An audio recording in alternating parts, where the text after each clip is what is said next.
Victoria Hayes had exactly $55 left in her bank account, 3 days before her landlord would change the locks on her Greenwich Village apartment, and one final interview that promised a salary so absurdly high, she almost deleted the email thinking it was a scam.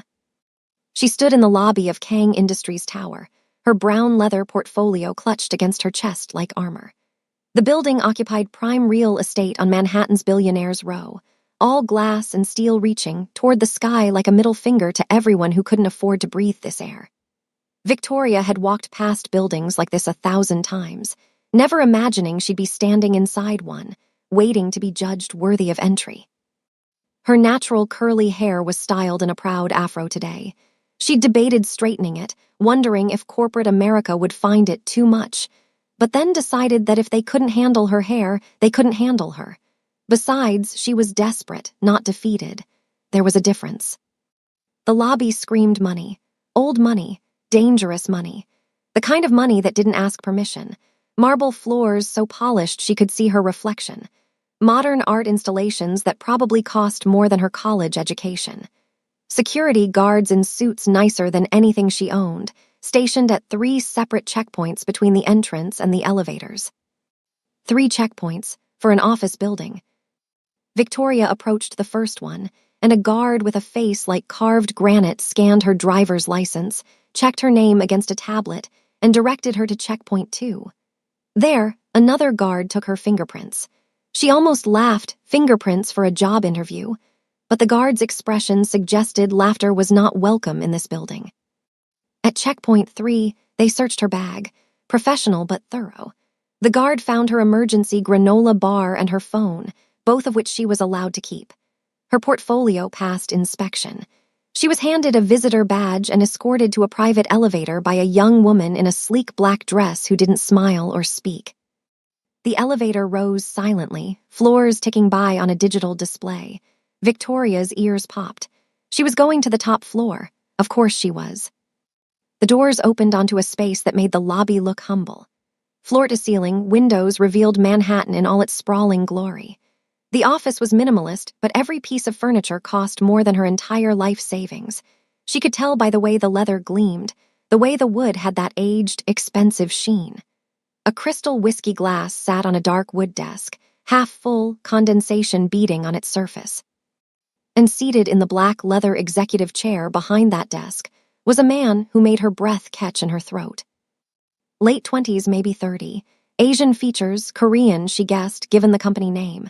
His dark hair was slicked back with precision, not a strand out of place.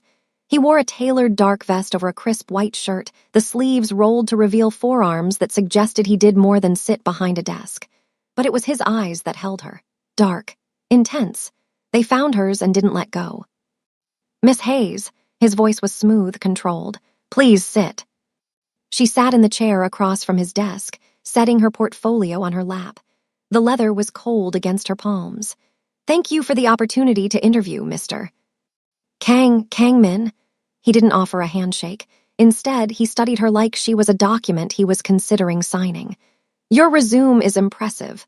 Columbia graduate, 3 years at Morrison Financial before they downsized. 6 months unemployed since then.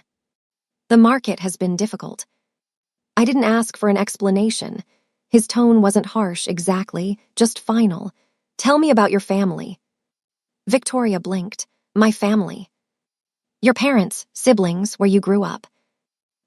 She hesitated. This wasn't a question she'd prepared for. "My mother lives in Atlanta. My father passed away when I was 19. Cancer. I'm an only child." Kangmin's expression didn't change, but something flickered in his eyes. "And you moved to New York 3 years ago. Why?" "Opportunity. A fresh start." "From what?" The question was too personal. Every instinct Victoria had developed over 27 years of navigating the world as a black woman in predominantly white spaces screamed that this was wrong. Job interviews didn't work like this. CEOs didn't ask about your dead father and your reasons for leaving your hometown. "Mr. Kang, with respect, I'm not sure how my personal history is relevant to the position." He almost smiled. Almost. "Everything is relevant, Miss Hayes. The position you're applying for requires complete discretion.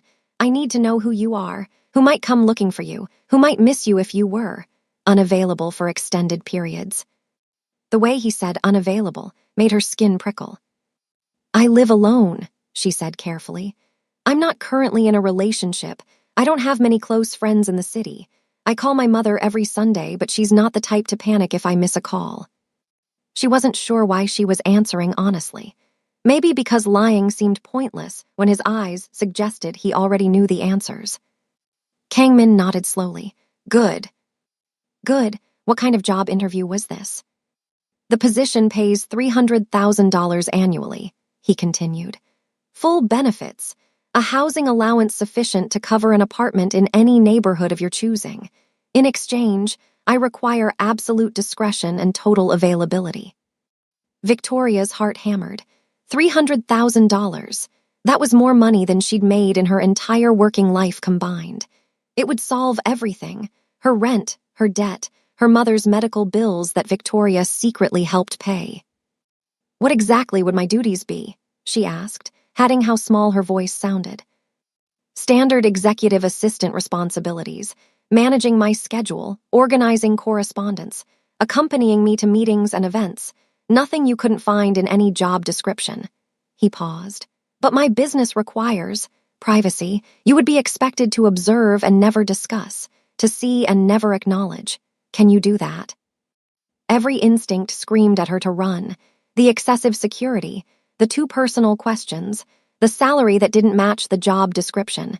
This was wrong. This was dangerous. This was $55.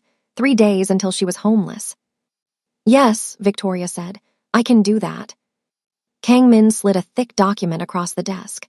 Then read this carefully before you sign. The NDA was so comprehensive it could have been its own legal textbook. Victoria's eyes scanned pages of clauses and subclauses, penalties and provisions. If she violated any term, she could be sued for everything she had and would ever have. There were clauses about photographing company documents, about discussing business with anyone including law enforcement, about accepting outside employment. It was the most restrictive legal document she'd ever seen. She should walk away. She should thank him for his time and walk right back through those 3 security checkpoints and never look back. She thought about sleeping on her mother's couch in Atlanta. She thought about admitting she'd failed at her New York dream. She thought about the look on her mother's face, disappointed but unsurprised. Victoria picked up the pen. As she signed the final page, Kang-min's phone buzzed. He glanced at the screen, his expression remaining perfectly neutral, but Victoria noticed his free hand close around the crystal whiskey glass. His knuckles turned white. He answered the call and spoke in rapid Korean, his tone clipped and cold. Victoria didn't understand a word, but she understood tone. Whatever the caller was saying, Kang-min didn't like it. He hung up without saying goodbye. For a long moment, he stared at the phone in his hand. When he looked up at Victoria, there was something new in his eyes, something that looked almost like regret. You start tomorrow, Miss Hayes. His voice was perfectly controlled, but she could have sworn she heard a crack in it. 8 a.m. sharp. Security will provide you with credentials and a complete orientation. Victoria nodded and stood, gathering her portfolio. Thank you, Mr. Kang. I won't let you down. She was halfway to the door when he spoke again. Miss Hayes. She turned. Kang-min hadn't moved from his chair, but his entire demeanor had shifted. He looked older suddenly, tired. I suggest you say goodbye to anyone who matters to you tonight. Victoria's blood ran cold. I'm sorry. Tomorrow you belong to Kang Industries. The job will demand everything from you. Consider tonight a farewell to your old life. He picked up his whiskey glass and took a long drink. That will be all. Before she could ask what he meant, security appeared at her elbow, the silent woman from the elevator, and Victoria found herself being escorted out. The door closed behind her with the quiet finality of a tomb sealing shut. Victoria arrived at Kang Industries at exactly 7:58 a.m., 2 minutes early, dressed in her best white button-down blouse and dark professional pants. She'd barely slept the night before, Kang-min's words echoing in her skull like a warning she couldn't quite decode. Say goodbye to anyone who matters to you. She'd called her mother. A short conversation, nothing unusual. Her mother had talked about the garden and the neighbor's new puppy and the weather in Atlanta. Victoria had listened and smiled and said nothing about her new job except that she'd found one. Something good. Nothing to worry about. Now she stood in the lobby of Kang Industries again, her new employee badge clipped to her blazer, waiting to be escorted to her desk. The same 3 checkpoints, the same armed guards who didn't smile, but something was different today. Today, she was one of them. Sort of. The elevator deposited her on the top floor, and she found her way to the desk outside Kangmin's office. It was large and modern, with a computer, a phone system that looked like it required a degree to operate, and absolutely nothing personal. No photos. No coffee mug with a clever saying. Not even a pen left carelessly in a drawer. The previous assistant's presence had been completely erased. Miss Hayes, a nervous woman in her 50s, appeared at Victoria's elbow. Her name tag read Patricia, and she was wringing her hands like she was trying to start a fire. "I'm the office manager. I'll be walking you through your orientation today." "Thank you, it's nice to meet you." Victoria offered her hand. Patricia shook it quickly, like she was afraid to touch her for too long. "Before we begin, I need to give you your schedule. Mr. Kang has left very specific instructions." As Patricia walked her through the labyrinthine protocols of the office, which meetings to schedule, which calls to filter, which people to always admit and which to always deny, Victoria watched the other employees. They moved through the halls like ghosts, speaking in whispers, heads down. Nobody made eye contact with her. A few shot her quick glances that looked almost like pity before hurrying away. "Patricia," Victoria said finally, when they paused near the executive kitchen. "What happened to the woman who had this job before me?" Patricia's face went pale. Actually pale, like someone had drained the blood right out of her. "We don't talk about Christina." Her voice dropped to barely a whisper. "And if you're smart, you won't ask again." Before Victoria could respond, Patricia was walking again, pointing out the supply closet and the emergency exits, and rattling off information like she couldn't get through this orientation fast enough. Victoria filed the warning away. Christina, the name of a ghost. At 8:15 a.m., Victoria was seated at her new desk when Kangmin arrived. He walked past her without acknowledgement, disappearing into his office. A moment later, his voice came through the intercom. "Miss Hayes, come in." His office looked the same as yesterday. The dark wood, the floor-to-ceiling windows, the city sprawling below like it existed for his viewing pleasure. But today Victoria noticed details she'd missed. The art on the walls was Korean, traditional landscapes painted on silk. A small shrine in the corner held incense, and a photograph of a beautiful woman Victoria didn't recognize. "Your first assignment." Kangmin slid a folder across his desk. "Organize these files on a real estate acquisition. I need a complete summary by end of day." Victoria opened the folder and scanned the first few pages. Kang Industries was purchasing 17 properties across Beverly Hills, Atherton, and Palo Alto. The purchase prices made her eyes widen. 3 times market value on most of them, some even higher. "Mr. Kang, these numbers seem unusual." His expression gave nothing away. "They're correct. But the market analysis is not your concern." His voice was quiet, but the dismissal was absolute. "Summarize what's in front of you, nothing more, nothing less." Victoria nodded and retreated to her desk. For the next 3 hours, she worked through the files, creating spreadsheets and summaries, trying to ignore the obvious. Someone was being paid off, or money was being laundered through these purchases. The paper trail was there if you knew how to read it. And Victoria, with her Columbia finance degree and her years at Morrison Financial, knew exactly how to read it. At noon, her phone buzzed. A text from an unknown number. Her blood turned to ice as she read the message. It was a screenshot of her mother's house in Atlanta. The front porch, her mother's car in the driveway, the garden her mother had mentioned on the phone last night. And below the image, "Your family is beautiful. Don't make us introduce ourselves." Victoria's hands were shaking as she gripped the phone. She stared at the screen until the words blurred, trying to make sense of what was happening. This couldn't be real. This was New York, not a crime drama. She was a finance graduate, Not what? Not someone who'd signed her life away to a man whose employees bowed to him and whose predecessor had vanished without a trace. She stood so abruptly her chair rolled into the wall. Before she could think better of it, she was striding toward Kang Min's office door. She heard voices inside, 2 men speaking Korean, then a thud, a muffled grunt of pain. Victoria froze, her hand raised to knock. Kang Min's voice came through the door, cold as ice. "Tell the Yakuza if they touch another one of my shipments, I won't send a warning next time. I'll send a funeral." Her heart pounded so hard she thought it might burst through her chest. Yakuza, Japanese Mafia, and Kang Min was threatening them like it was a business negotiation. The door swung open before she could retreat. Kang Min stood in the doorway, not a wrinkle on his vest, not a hair out of place. Behind him, a man knelt on the floor, blood dripping from his nose onto the pristine carpet. Kang Min's gaze dropped to Victoria's phone, still clutched in her hand, the threatening text still glowing on the screen. His jaw tightened almost imperceptibly. "I see you've received your welcome message." He stepped aside, gesturing for her to enter. "We should talk."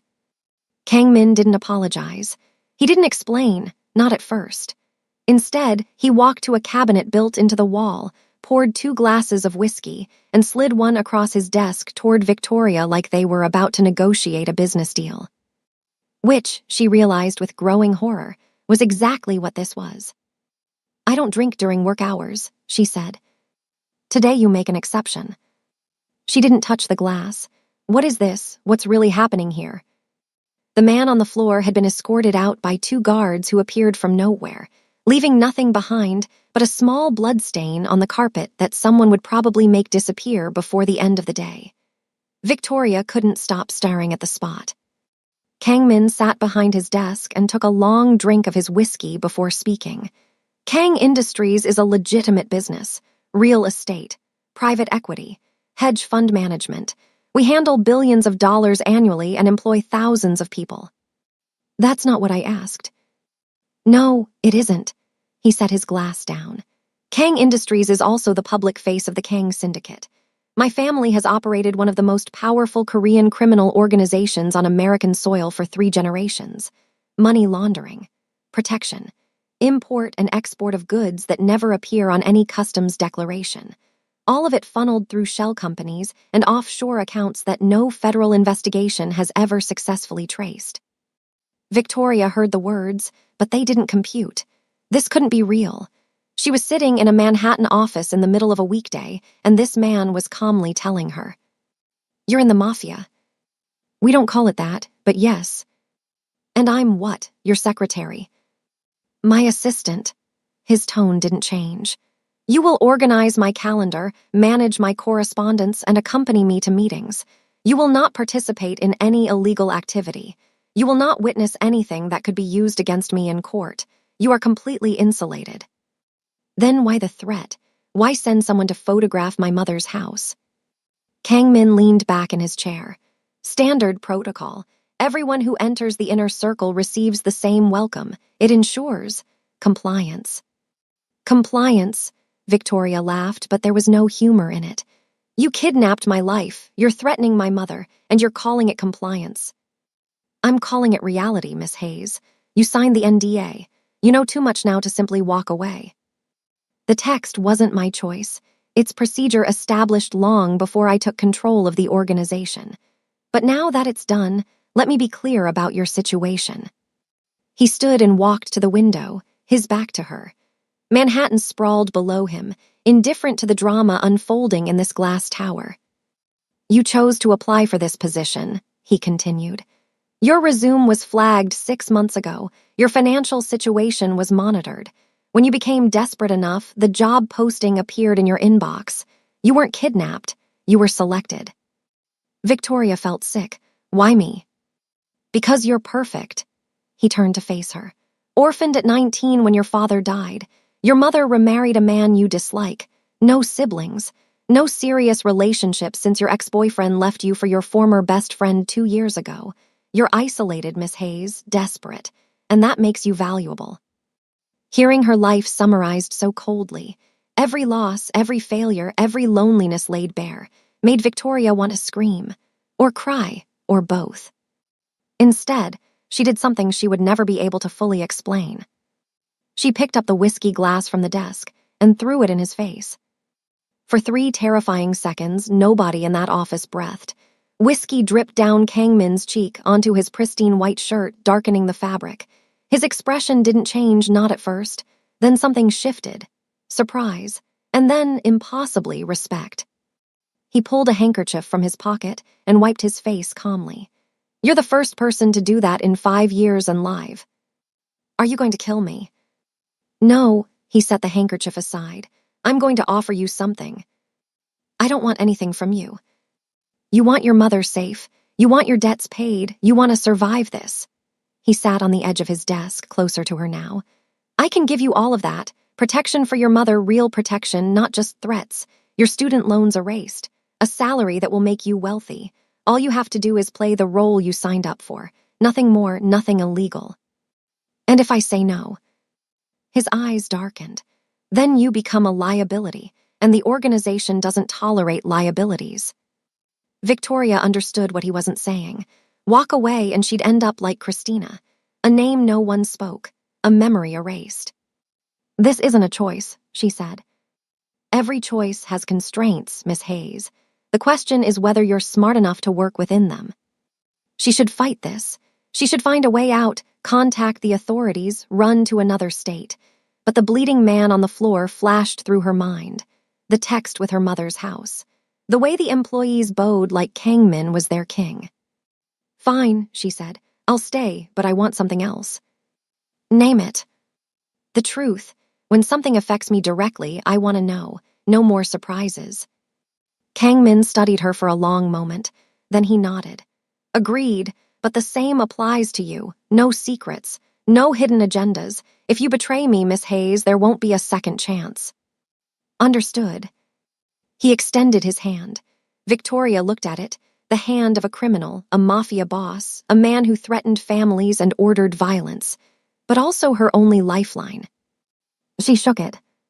The next 3 weeks passed in a blur of schedules and meetings and learning exactly how much she was allowed to see. Victoria quickly realized that Kang Industries operated on 2 levels. The surface, where legitimate business deals were negotiated and contracts signed, and the depths, where conversations happened in Korean or Russian and certain visitors were never announced. She learned to recognize the signs. When Kang Min switched to his second phone, the one kept in his desk drawer, it meant the conversation was syndicate business. When certain names appeared on his calendar, Park, Yamamoto, Volkov, it meant she should find a reason to step out of the office. She learned, but she didn't look away. Every document that crossed her desk, she memorized. Every name, every number, every coded phrase. If she was going to survive this, she needed to understand it. On the 22nd day, everything changed. Victoria was at her desk at 2:47 p.m. when the alarm started. Not the fire alarm, a different sound, sharper and more urgent. Emergency lockdown. The building's security protocols initiated automatically. Metal shutters descended over the windows, doors locked with heavy thuds, and the lights shifted to a dim red emergency glow. Kang Min's door flew open. His expression was controlled, but his eyes were alert in a way she hadn't seen before. "Get in here, now."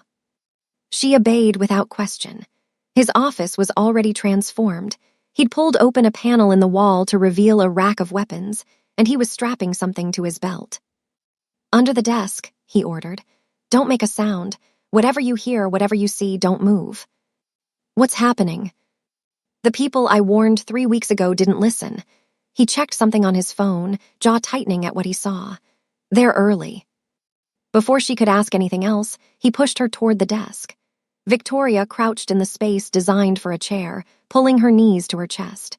The desk was solid wood, expensive, heavy, probably bulletproof, knowing what she now knew about this place. Gunshots echoed from somewhere else in the building. Screaming, running footsteps. Then silence, the kind of silence that comes before something terrible. Through a gap between the desk and the wall, Victoria could see a sliver of the office. Kang Min stood by the door, perfectly still, waiting. His breathing was slow and measured, like a predator preparing to strike. The door burst open. A man in dark tactical gear rushed in, gun raised. He was Asian, covered in tattoos visible on his neck and hands. He shouted something in Japanese. Kang Min moved like water, fluid, inevitable. He sidestepped the initial charge, grabbed the man's gun arm, and twisted. The weapon clattered to the floor. 3 more moves, too fast for Victoria to track, and the attacker was on his knees, arm bent at an unnatural angle, gasping in pain. 2 more men appeared in the doorway. Kang Min didn't hesitate. He used the first attacker as a shield, shoving him into his companions, buying himself 3 seconds to retrieve the fallen gun. Victoria had never seen violence like this. Not movie violence, choreographed and clean. Real violence, brutal, efficient, and over in moments. When building security finally breached the floor, Kang Min had incapacitated all 3 attackers. He wasn't even breathing hard. "Clear the floor," he ordered the security team. "I want a full sweep, find out how they got in." As the guards moved to comply, Kang Min crouched by the desk and extended his hand to Victoria. "You can come out now." She took his hand. His grip was warm, steady, completely at odds with what she'd just witnessed. He helped her to her feet and for a moment kept holding her hand. His eyes scanned her face. "Are you hurt?" "No." Her voice sounded strange to her own ears. What were they looking for? Kang Min released her hand and stepped back. "That's not your concern. You promised me the truth when it affected me directly. People just tried to kill us. I think that qualifies." He was silent for a long moment. The attackers were being dragged away by security. Blood stained the carpet, more stains to disappear. The office looked like a war zone. "They were looking for something called the Ledger," he said finally. "A record of agreements between major crime families, including the Yakuza. It contains evidence that could destroy all of us. And you have it." His eyes flicked to the far wall before he could stop himself. A painting hung there, an original piece, Korean countryside, worth hundreds of thousands of dollars. Victoria filed away the location. "That's all you need to know," he said, "for now." That night, Victoria couldn't sleep. She lay in her new company-provided apartment in Tribeca, staring at the ceiling, replaying the attack over and over. The way Kang Min had moved, the look on the attacker's face, the blood on the carpet.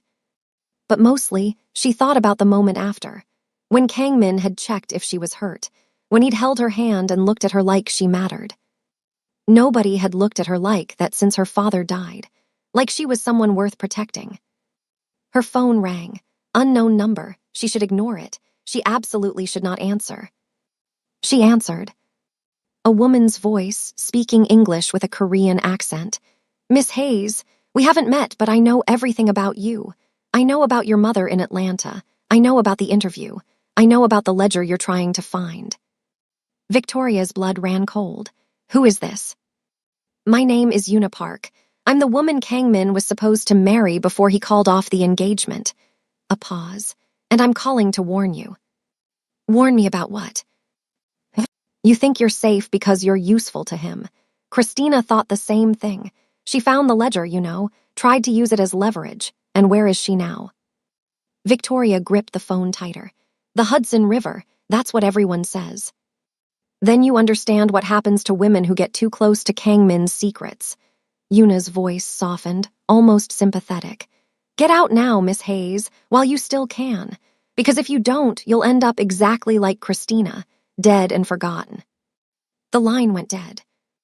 Victoria spent the next week researching Christina Park. She couldn't use work computers, too risky. Instead, she used burner phones and public library computers, piecing together the fragments of a life that had been almost completely erased from the internet.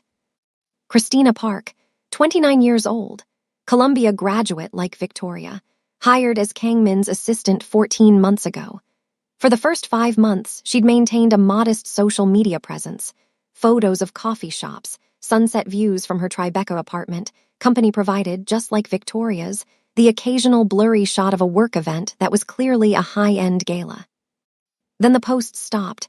Her Instagram went silent. Her LinkedIn showed no updates. Her Facebook page was still up but abandoned. Victoria found one archived post, saved by a college friend who probably didn't know the significance. Christina standing outside Kang Industries, smiling, holding a coffee cup. The caption read, "New job, new life. Sometimes the best things come from the scariest leaps." Posted 9 months ago, her last post ever. Get out now, while you still can. Yuna's warning echoed in Victoria's mind constantly. But where would she go? Back to Atlanta, where her mother's house was already being watched. Into hiding, with no money and no resources. The police, who would either dismiss her story or trigger a war between organizations. There was no out, not anymore. So Victoria did the only thing she could do. She watched, she learned, she waited. Kangmin's patterns became clear over the following weeks. He arrived at 6 a.m. every day without fail. He left around midnight, sometimes later. He never ate lunch, subsisting on coffee and the occasional protein bar that Victoria learned to keep stocked in his desk drawer. He took calls in 3 languages: Korean, family business; English, legitimate business; and Russian, something she hadn't figured out yet. The Russian calls always made him tense. He had allies, she realized, scattered across the globe. The Russian callers were partners of some kind. The Korean calls were either his father, whose name made his jaw clench, or his younger brother, who seemed to trigger a complicated mix of emotions. The Yakuza were enemies. That much was clear from the attack. But there were others, names she caught in fragments. Park family, Yamamoto clan, something called the triad that made everyone speak in whispers. Victoria catalogued it all. On a Thursday evening, 3 weeks after the attack, Victoria was organizing files in the outer office when she noticed Kangmin's door was slightly ajar. She heard nothing from inside, no phone calls, no keyboard clicking. Curious, she approached. Through the gap, she saw him sitting at his desk, staring at something in his hands. A photograph. His face was different, softer. The cold control he wore like armor had slipped, revealing something raw underneath. His eyes were red-rimmed. Victoria must have made a sound, because his head snapped up. For a moment, they just looked at each other.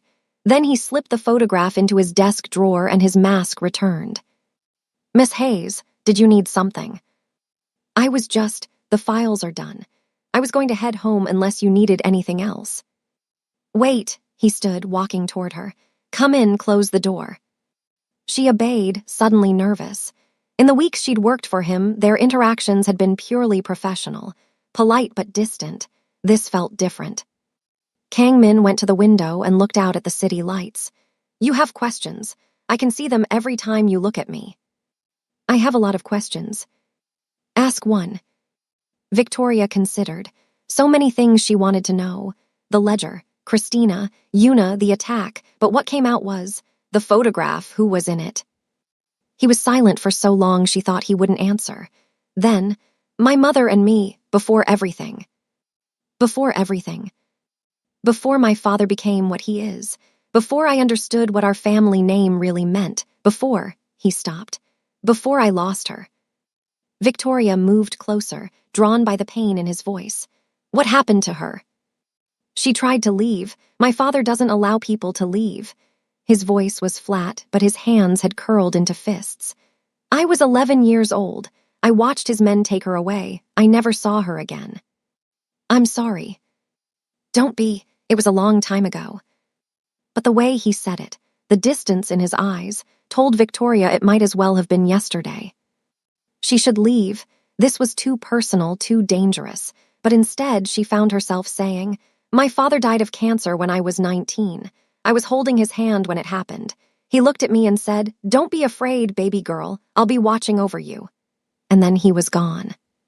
Kangmin turned to face her. "Is that why you're not afraid of me?" "Who says I'm not afraid?" "You threw whiskey in my face. You demand answers I don't give anyone. You look at me like..." He stopped. "Like what?" "Like I'm human." The words hung between them. Victoria felt something shift, a barrier coming down that maybe should have stayed up. "You are human," she said. "You just hide it really well."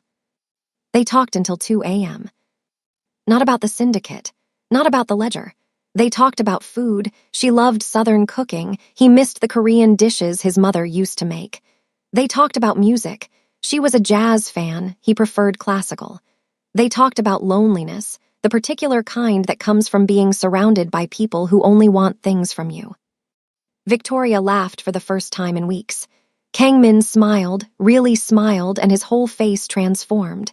He looked younger, lighter, almost like a different person. When she finally left, he walked her to the elevator. "Miss Hayes." "Victoria," she corrected. "If we're going to have conversations at 2 a.m., you should probably call me Victoria." Another smile. "Victoria, thank you for listening. Thank you for talking." The elevator doors opened. She stepped inside and turned to face him. "Whatever happened to your mother," she said. "It wasn't your fault. You were a child. You couldn't have stopped it." His expression flickered, pain, grief, something that might have been gratitude. "Good night, Victoria." "Good night, Kang Min." The doors closed between them. The next morning, Victoria arrived at work to find police cars outside Kang Industries. Not just any police. FBI. They were carrying boxes of files out of the building, supervised by agents in dark suits and serious expressions. Victoria's heart stopped. She pushed through the gathering crowd, flashing her employee badge, and made it to the lobby before a hand grabbed her arm. Patricia, the office manager. Her face was chalk white. "Don't go up there," Patricia whispered. "What's happening? Where's Kang Min?" "They found Christina." Patricia's voice shook. "Her body washed up in Jersey City this morning. The FBI thinks they're saying." What are they saying?" Patricia pulled something from her pocket. A keycard. Victoria recognized it immediately. The same keycard Kang Min had given her weeks ago, the one that opened his private elevator and safe room. "Christina was wearing one just like this when they found her," Patricia said. "They're looking for anyone connected to her, anyone who might have been involved." Victoria reached into her own pocket. The keycard was there, cold metal against her fingers. Evidence that tied her to a dead woman. And Kang Min had vanished. Victoria made a decision in 3 seconds. She didn't stay and answer questions. She didn't call a lawyer. She didn't try to explain the keycard or her relationship with Kang Min or any of the complicated truths that would only make her look guilty. She ran. The training she'd received during emergency drills kicked in. She knew where the secondary exits were, which stairwells led to back alleys, how to avoid the main security checkpoints. Within 5 minutes, she was 3 blocks away, walking quickly but not running, disappearing into the morning crowd of Manhattan commuters. First stop, an ATM. She withdrew the maximum daily limit, $500, then another ATM from a different bank, then a third. She emptied every accessible account, stuffing cash into her purse. Second stop, a corner store. She paid cash for a prepaid burner phone, sunglasses, and a baseball cap that she used to hide her distinctive afro. Third stop, Penn Station. She bought a ticket on NJ Transit, destination Newark, paid cash, no ID required. By 10 a.m., Victoria was checked into a motel on the outskirts of Newark, the kind of place that asked no questions and accepted cash with a knowing nod. The room smelled like cigarette smoke and despair, but it was invisible. For now, that was enough. She sat on the edge of the bed and tried to think. Christina was dead. Actually dead, not just missing. The FBI was involved. Kang Min had disappeared without warning, and Victoria was holding a keycard that might as well be a murder weapon. You'll end up exactly like Christina. Had Yuna been telling the truth? Had Kang Min killed Christina? Had the man she'd spent last night talking to, laughing with, actually murdered his previous assistant? She didn't want to believe it. The way he'd looked at her, talked to her, opened up about his mother, that couldn't have been an act. But she'd known him for barely a month. She'd known what he was from the beginning, a criminal, a mafia boss, a man who ordered violence and threatened families. Maybe she was just another Christina, expendable, disposable. Her burner phone buzzed, unknown number. She stared at it, heart pounding. Only one person could possibly have this number. She'd bought it an hour ago. She answered. Parking garage, 47th and 8th, level 3, Black Escalade, 1 hour. The voice was male, unfamiliar. Don't be late. The line went dead. Victoria knew she shouldn't go. Every true crime podcast she'd ever listened to, every news story about women who vanished after following instructions from strangers. She knew exactly what kind of stupid decision this was. But something in her gut said this was her only chance, and her gut had gotten her this far. An hour later, she walked into the parking garage. Level 3, rows of expensive cars in the dim lighting. And there, in the far corner, a black Escalade with tinted windows. She approached slowly, every muscle tense, ready to run. The driver's door opened. A man she'd never seen before stepped out, tall, Asian, dressed in a suit that screamed security detail. He nodded toward the back door. Victoria opened it and slid inside. Kangman was waiting. He looked terrible. Dark circles under his eyes, stubble shadowing his jaw, his usually immaculate appearance replaced by wrinkled clothes and disheveled hair. He looked like he hadn't slept since she'd last seen him. Get in, he said. We're leaving the city.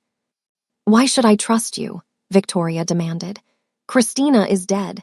The FBI thinks I'm connected, and you disappeared without a word. Christina is dead, he agreed. His voice was flat, exhausted. But not because of me. Then who? She found the ledger 3 months ago. She photographed it, tried to sell the information to the Yakuza. He met her eyes. They killed her when she couldn't deliver the original, made it look like she drowned. I didn't know she was dead until this morning.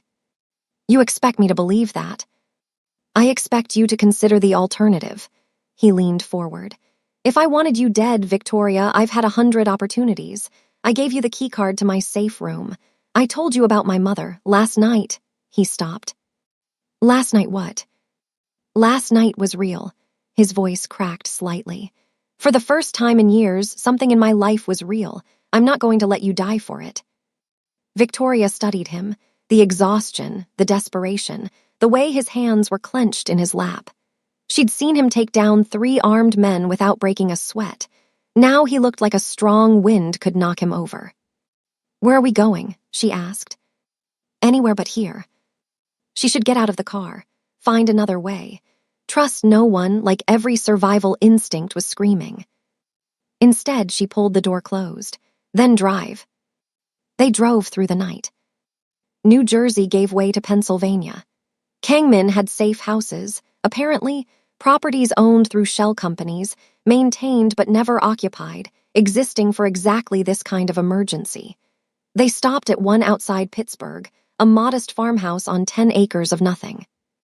Victoria slept for 4 hours, then woke to find Kangman still awake, sitting by the window, watching the darkness. You need to rest, she said. I'll rest when we're safe. We're in the middle of nowhere. No one knows we're here. Someone always knows. He turned to face her. I need to tell you everything about the ledger, about why this is happening. Victoria sat across from him. Outside, dawn was beginning to lighten the horizon. I'm listening. The ledger contains records of a truce agreement between 5 major crime families: Kang, Yamamoto, Park, Chen, and Volkov. For 15 years, we've maintained territorial boundaries, shared resources, avoided war. The ledger documents every agreement, every compromise, every secret. And if it goes public, everyone goes down, decades of cooperation exposed. The FBI could use it to prosecute us all. The families would turn on each other. It would be chaos. So everyone wants it. Everyone wants it. He rubbed his eyes. Christina thought she could leverage it, sell information to the Yakuza, Yamamoto's people, and disappear with the money. But the Yakuza don't negotiate. They took what she knew and killed her for the rest. And now they think I know where it is. You're my new assistant. Of course they think you know. His jaw tightened. The text your mother received, the threats, that wasn't just standard protocol. The Yakuza are watching everyone connected to me, looking for the ledger.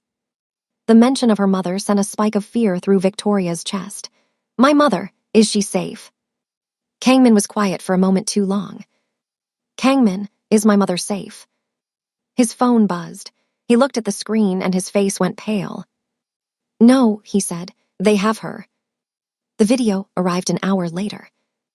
Victoria's mother, Denise, bound to a chair in a room with bare concrete walls. She was blindfolded, gagged, but visibly unharmed. A man's voice spoke off camera in accented English. We want the ledger. You have 5 days to deliver it to the location we specify. If you fail, we return your mother to you, piece by piece. The video ended. Victoria watched it 3 times, looking for any clue about the location, her mother's condition, anything. But there was nothing. Just her mother, helpless, paying the price for Victoria's choices. This is my fault, she whispered. No, Kang Min's voice was firm. This is their fault. The Yamamoto family decided to use an innocent woman as leverage. That's on them. I never should have taken this job. I should have stayed in Atlanta. I should have. Victoria, he gripped her shoulders, forcing her to look at him. We can get her back, but I need you to focus. How? They have her. We don't even know where. We deliver the ledger. His expression was grim. The original, in exchange for your mother. You would do that. Give up the one thing keeping all the families in check. I would do anything. His voice softened. To keep you from losing someone the way I lost my mother. There was a problem. The ledger was hidden in a safe deposit box in Atherton, California, one of the wealthiest zip codes in the country. It was protected by biometric security, fingerprint and retinal scan. Only 2 people in the world could access it. Kang Min was one. His father, currently serving life in a maximum security federal prison, was the other. I haven't spoken to my father in 7 years, Kang Min said. They were driving again, heading west. Not since I learned the truth about my mother's death. The truth. He ordered it. The words came out flat, emotionless, but Victoria saw his hands tighten on the steering wheel. She tried to leave.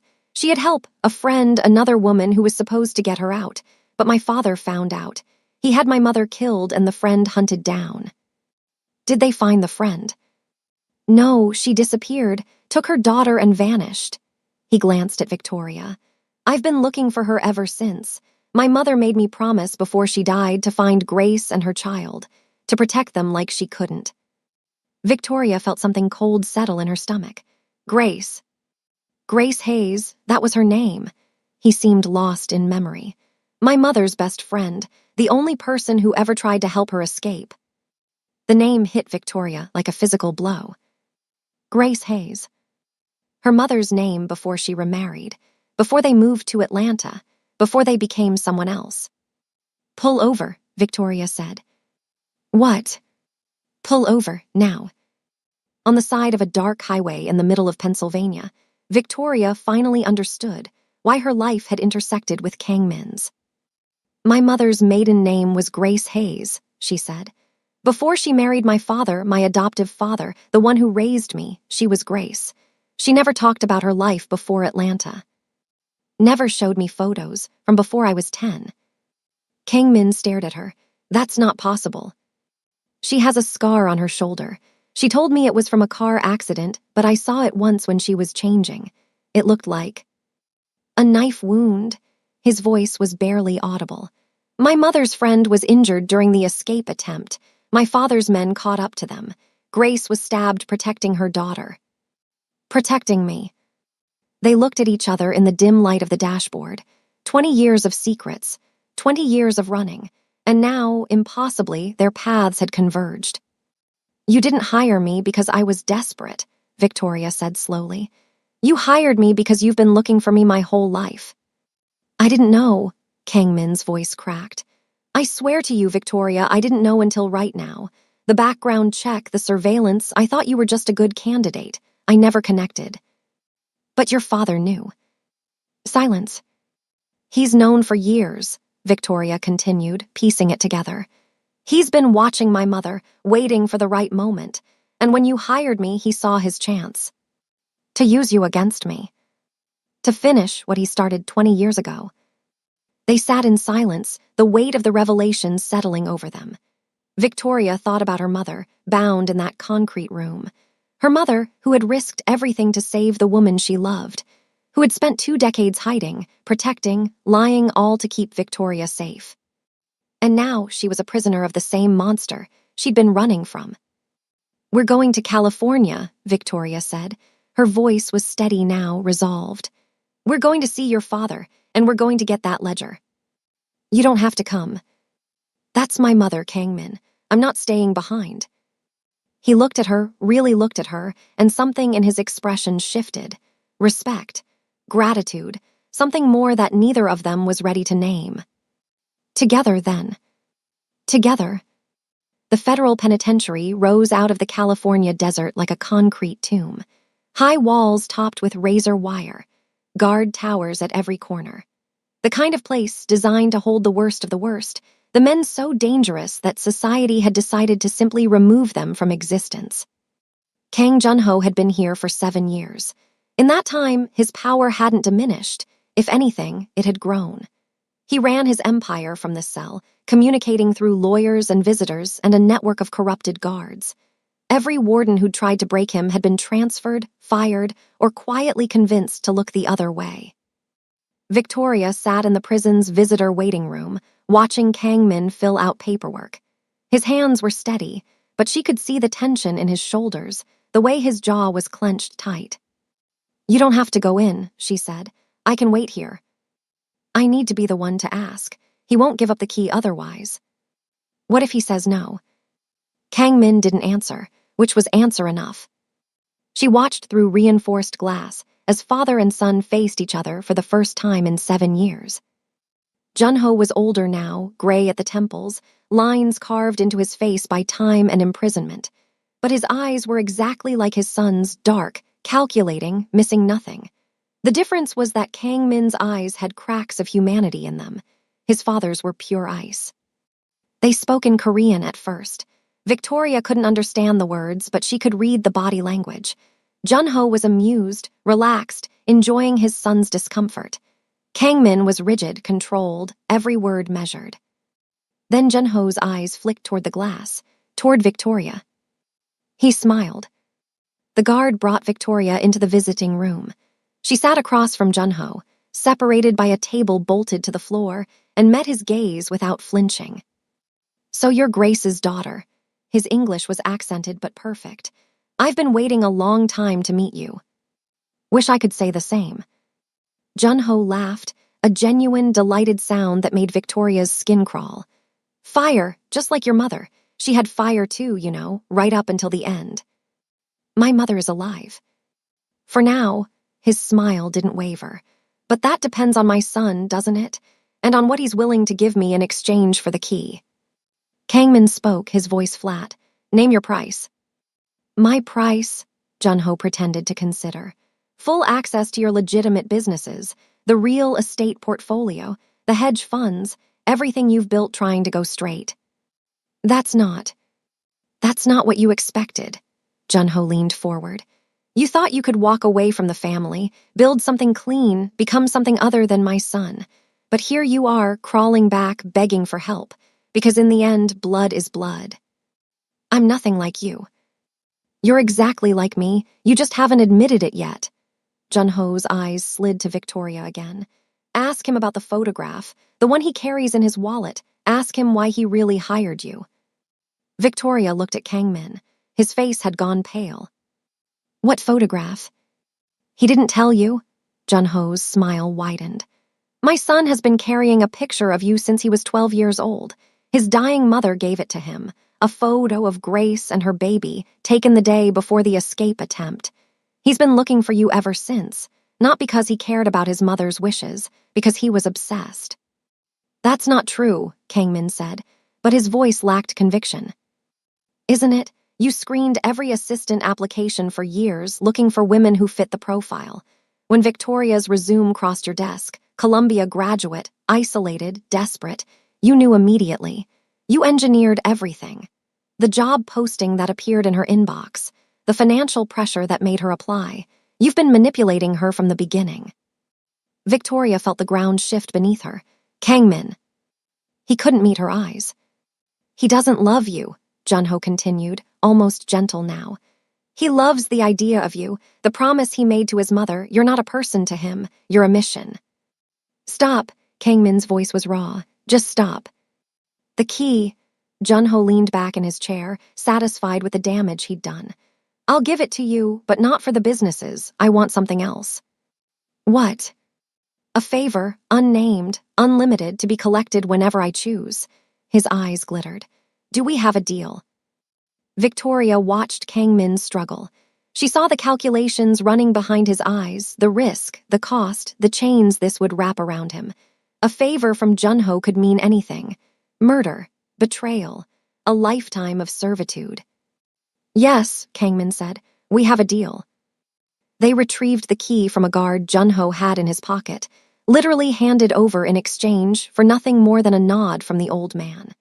As they walked out of the prison, Victoria stayed silent, processing everything she'd learned. In the car, Kangmin finally spoke. I should have told you. Yes, you should have. Everything he said, the photograph, the search, it's true. But Victoria, the reason I kept looking changed.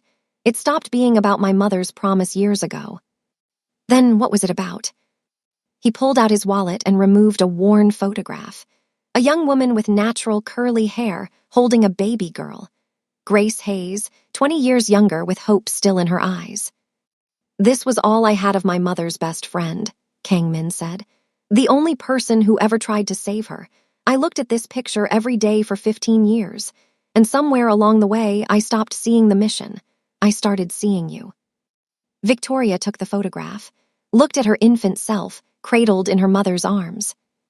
That doesn't make it okay, she said. Manipulating my life, engineering our meeting. I know. But, she took a breath, I understand why you did it, and I'm choosing to stay anyway. Why? She thought about Christina, dead in the river. About her mother, hostage to monsters. About 20 years of running and hiding and lying, all leading to this moment. Because my mother sacrificed everything to keep me safe, and your mother died trying to escape.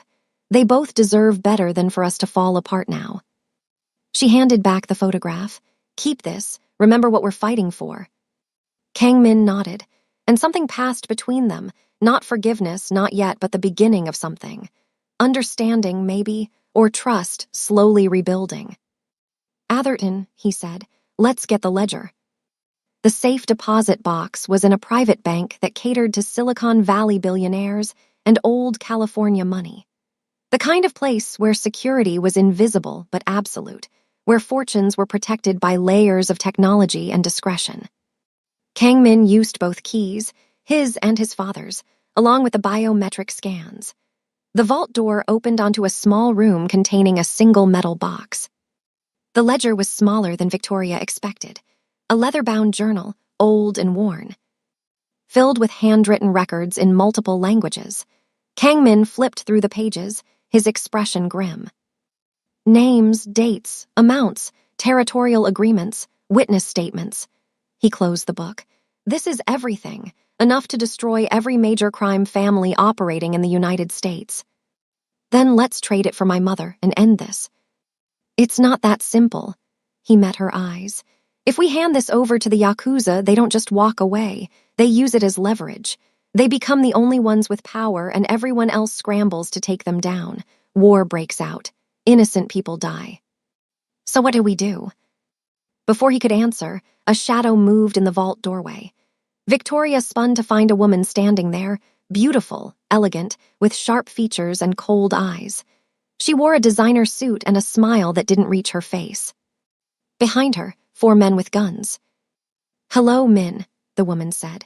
Hello, Victoria. I believe you have something that belongs to me. Kangmin stepped in front of Victoria.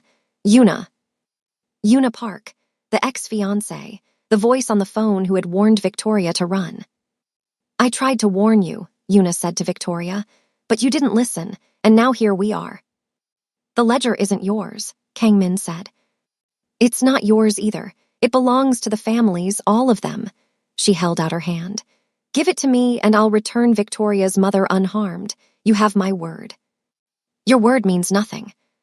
Then how about this?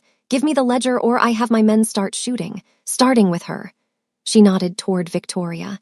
You might be willing to die for that book, but are you willing to watch her die for it? Victoria felt fear rising in her chest, but she forced it down. How do I know my mother is even still alive? Una pulled out her phone, showed her a live video feed. Victoria's mother, still bound but now awake, terrified, looking directly at the camera. She stays alive as long as you cooperate, Una said. Make your choice. Kang Min was silent for a long moment. Victoria could see him calculating, searching for a way out. But they were outnumbered, outgunned, trapped in a vault with no exits. Take it, he said finally, holding out the ledger. Una's smile widened. She gestured to one of her men, who moved forward to take the book.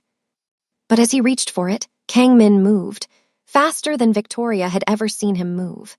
He grabbed the man's gun, fired twice, and dove behind a column, pulling Victoria with him. The vault erupted in gunfire. The fight was brutal and brief. Kang Min had military training. Victoria knew that now. He moved like violence was a language he spoke fluently, taking down 2 of Una's men before the others retreated, dragging their wounded with them. Una was the last to leave. She stood in the doorway, still smiling, even with blood spattered on her designer suit. This isn't over, Min. You know that. It will be, he said, one way or another. She disappeared into the bank's corridors. Alarms were blaring now. They had minutes before security locked everything down. We need to go, Victoria said. The ledger. Forget the ledger. We need to find another way to save my mother. Kang Min looked at the book still clutched in his hand. He'd managed to keep it during the fight. But Victoria was right, using it as a straight trade would never work. Una would double-cross them. The Yakuza would double-cross them. Everyone wanted this book, and no one could be trusted. There's another way, he said slowly, but you're not going to like it. Tell me anyway. My brother, Young. He's been building a federal case against our father for years. If we give him the ledger, he can bring down everyone, including the people holding your mother. Your brother, the prosecutor. My brother, who I haven't spoken to in 8 years. Kang Min's jaw tightened. The last time we saw each other, I broke 3 of his ribs and told him if he ever came back, I'd finish the job. Victoria processed this. Why? Because he wanted to leave the family, and I was too loyal to our father to let him. I've regretted it every day since. She thought about family, the ones you're born to, the ones you choose, the ones you betray and are betrayed by. She thought about her mother, who had lied to her for 20 years out of love and fear. Then I guess we're going to San Francisco, she said, and you're going to apologize.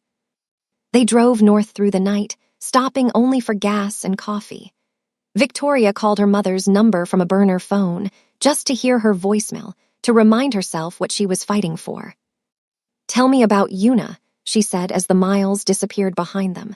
What happened between you? Kang Min was quiet for a long time. When he spoke, his voice was distant. We were supposed to marry 5 years ago. Our families had arranged it. A merger really more business than romance. I thought I could make it work. I thought I could learn to love her. What changed? I discovered what her family was planning. They weren't looking for an alliance. They were looking for a takeover. Once we were married, they would have moved against my father, used me as a puppet. When I confronted Una, she admitted everything. He paused. She laughed, said I was naive if I thought any marriage in our world was about love. So you called it off. I called it off. She's been plotting revenge ever since. His hands tightened on the wheel. What happened in Atlanta, the kidnapping, that wasn't the Yakuza. That was Una using Yakuza muscle. She wants the ledger because it contains evidence of her family's violations. She's been playing all sides against each other. Victoria let that sink in. So she's the one who has my mother. Yes. And if we give her the ledger, she'll kill us anyway. Yes. Then we don't give her the ledger. Victoria's voice hardened. We destroy her instead. Young lived in a modest apartment in San Francisco's No Valley neighborhood. He'd built a new life here, a new identity. James Kang, prosecutor, champion of justice. As far from the family business as it was possible to get while sharing the same blood. When he opened the door and saw Kang Min standing there, his first reaction was to throw a punch. Kang Min took it, didn't block, didn't dodge, just let his brother's fist connect with his jaw and stagger him backward. Feel better? Kang Min asked, rubbing his face. Di-young threw another punch. This time Kang Min blocked, and then they were grappling in the hallway, years of rage and betrayal and grief exploding between them in a flurry of fists and elbows. Victoria wedged herself between them. Stop, both of you stop. The brothers separated, breathing hard. Di-young's lip was split. Kang Min had a bruise forming on his cheekbone. They stared at each other with the complicated hatred that only family can produce. 8 years, Di-young spat.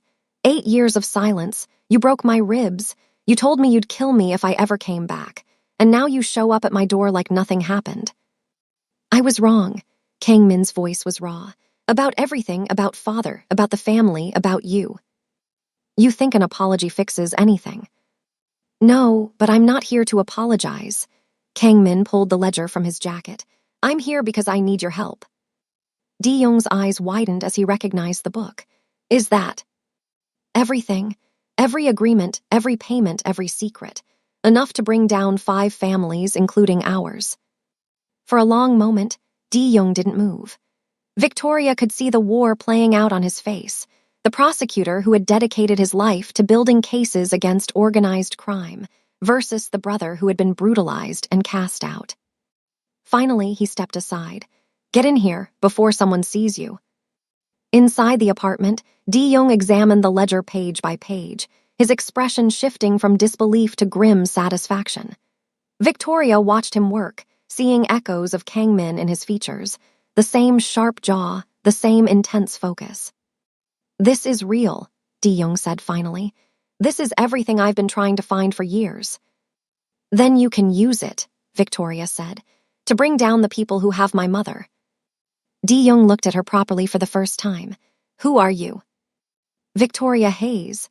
My mother was Grace Hayes, the woman who tried to help your mother escape 20 years ago. Unipark is holding her hostage in exchange for that ledger. Grace Hayes. Di-young's face softened. Our mother talked about her, said she was the bravest woman she'd ever known. She's going to die if we don't get her back. Di-young turned to his brother.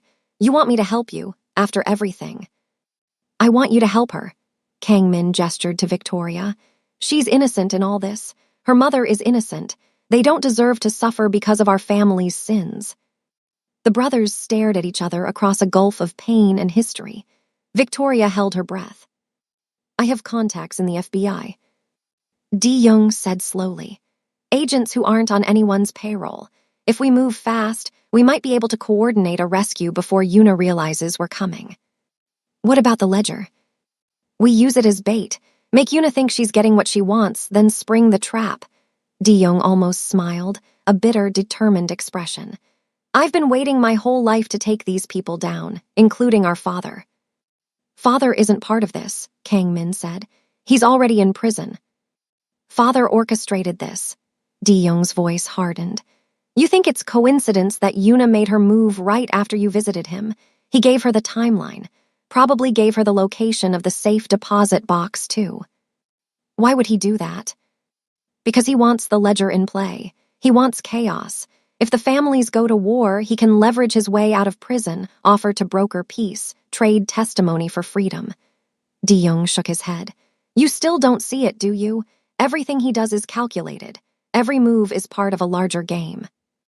Victoria watched Kang Min absorb this. She saw the moment he accepted the truth, that his father was even more monstrous than he'd believed, that there was no bottom to the man's manipulation. Then we stop him too, Kang Min said quietly. All of it, everyone. Di-young nodded. All of it, everyone. For the first time in 8 years, the brothers were on the same side. The plan came together over the next 48 hours. Di-young contacted his federal connections, agents he'd cultivated over years of building cases, men and women who had no ties to the corruption that ran through so much of law enforcement in organized crime territories. They agreed to participate in an off-books operation, understanding the risk but seeing the potential reward, bringing down multiple crime families in one coordinated strike. Victoria spent those 48 hours in a state of controlled terror. Every hour that passed was another hour her mother remained in Yuna's custody. Every minute of planning was a minute she couldn't be moving, acting, doing something. "We have to get this right," Di-young told her when she pressed for faster action. "If we move before we're ready, Yuna kills your mother and disappears. She has resources all over the world. We get one shot at this." So Victoria waited, and watched, and learned. She learned that Di-young had spent years documenting crimes he couldn't prosecute, cases where evidence disappeared, witnesses recanted, judges were compromised. He had boxes of files in a storage unit, a digital archive encrypted on multiple servers. The ledger was the keystone, the piece that would make everything else hold together. She learned that Kangmin had been working toward the same goal from the inside. The legitimate businesses he'd built weren't just money laundering fronts, they were exit strategies. Ways to generate clean income, build a reputation separate from the family name. He'd been preparing to walk away from the syndicate for years, waiting for the right moment. That moment had never come, until now. "Why didn't you ever reach out to me?" Di-young asked his brother one night when Victoria had retreated to try to sleep. She listened from the hallway, unable to resist. "I was afraid." Kangmin's voice was barely audible. "After what I did to you, I was afraid you'd reject me, that you'd be right to. I would have forgiven you." "Would you?" Silence, then. Eventually, maybe. "I didn't deserve eventual forgiveness. I deserved nothing." More silence. Then Di-young again, his voice rough. "You're here now, that counts for something." Victoria crept back to her room, leaving the brothers to their complicated reconciliation. The operation was set for 3 days later. Di-young had traced Yuna's communications to a compound in the hills above Los Angeles, an estate she'd purchased through shell companies, maintained as a private retreat.